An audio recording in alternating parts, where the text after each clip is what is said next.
but we rebuilt it in my first term, and now we're making it stronger and bigger and better than ever before. The recruiting is through the roof. You know that after years of recruiting shortfalls, as an example, new enlistments have soared to record highs. We had, a year and a half ago, nobody wanted to join the military. They didn't want to join the Army.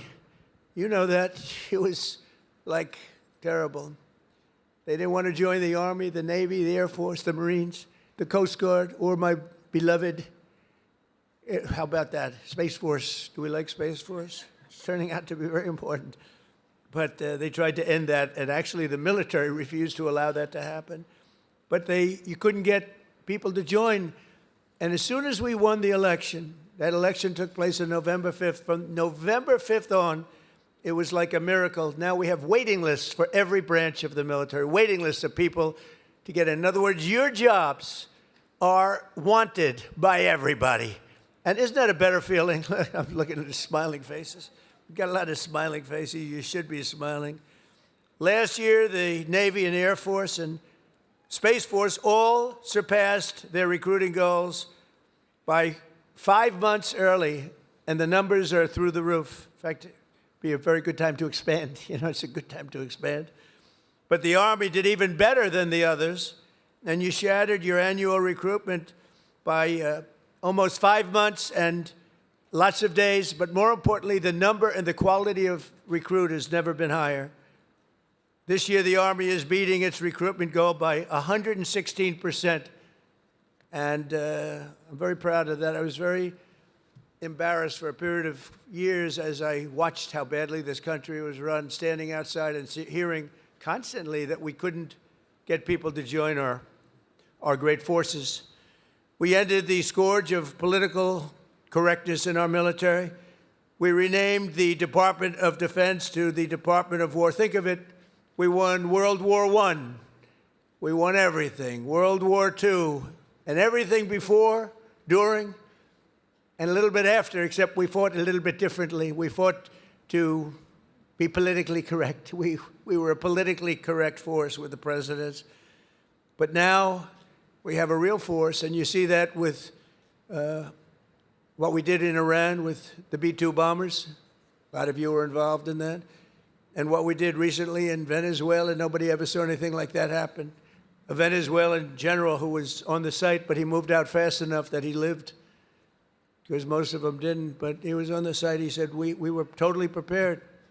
We saw the planes coming. We saw everything coming. You know, they're a good, strong force. And he said, we got hit like nobody's. They were hit from 17 different directions. They said, there's never been anything like that.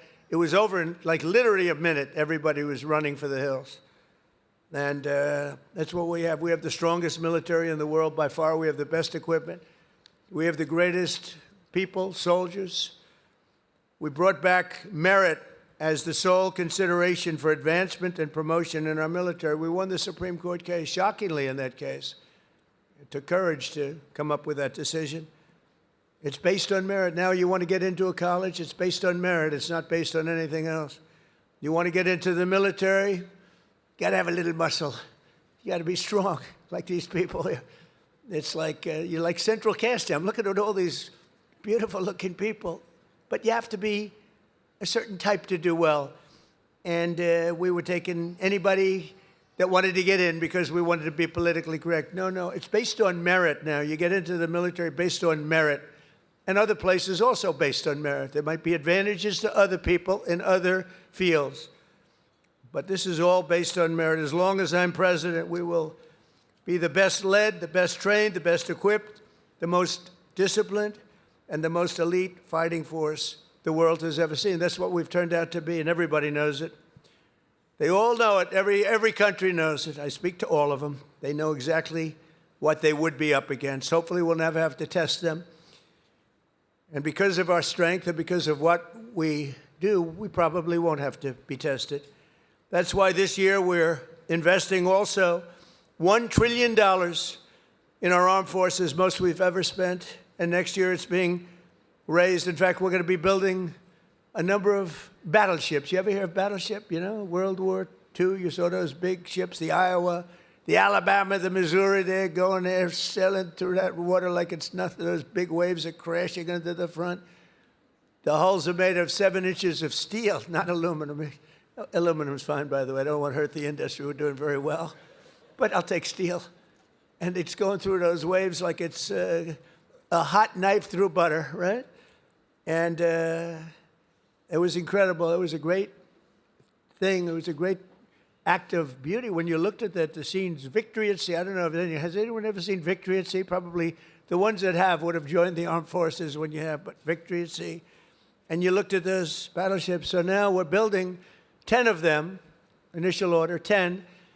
And I said, what about reinstating the old ships? We have some of them in dry dock. Some of them are museums right now, like the Iowas and Rancho Palos Verdes in California. You have a couple of them, and they're still very powerful looking to me.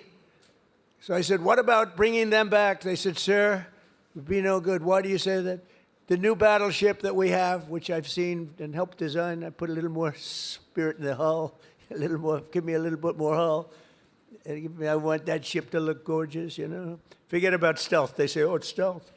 They design ugly equipment for stealth. Well, we're designing great-looking equipment, also stealth. But I said, well, what about bringing them back? Sir, the new ships, the new battleships that we have almost very soon under construction will be, listen to this, 100 times more powerful than the ships that we got to see in the 1940s. Think of that, 100 times more powerful. We need that. This way nobody messes with us, right? We need it. For every service member in our military, this historic investment also includes a well-deserved, across-the-board pay raise, not including 1776. And at my request just before Christmas, we did the, and really in honor of the 250th anniversary, we did that little special payment, which everybody appreciated, and it was an honor for me to do it. As part of the one big beautiful bill that we got approved, which was amazing because it really encompasses all 4 years of the term, we'll also be investing over $1 billion to improve on-base housing, and a lot more than that at Fort Bragg. We're going to be doing, if we get the congressman's wish, we're going to be doing a lot more than that. We're also going to spend billions of dollars on improving here and around the area. We're going to make it great because the people in this area have been so incredible. The spirit they had. When they changed the name of this base, the spirit, not even military people, they were so proud of that name, Bragg. They said, we have to bring it back and keep the area safe. It's a great area. In fact, I'm thinking about moving here someday. Maybe I'll move here with our great movie star. We'll move here with our First Lady. We'll move to Fort Bragg. Would you like that, darling? Very much. She loves you. It's a possibility. Actually, it's not a bad idea.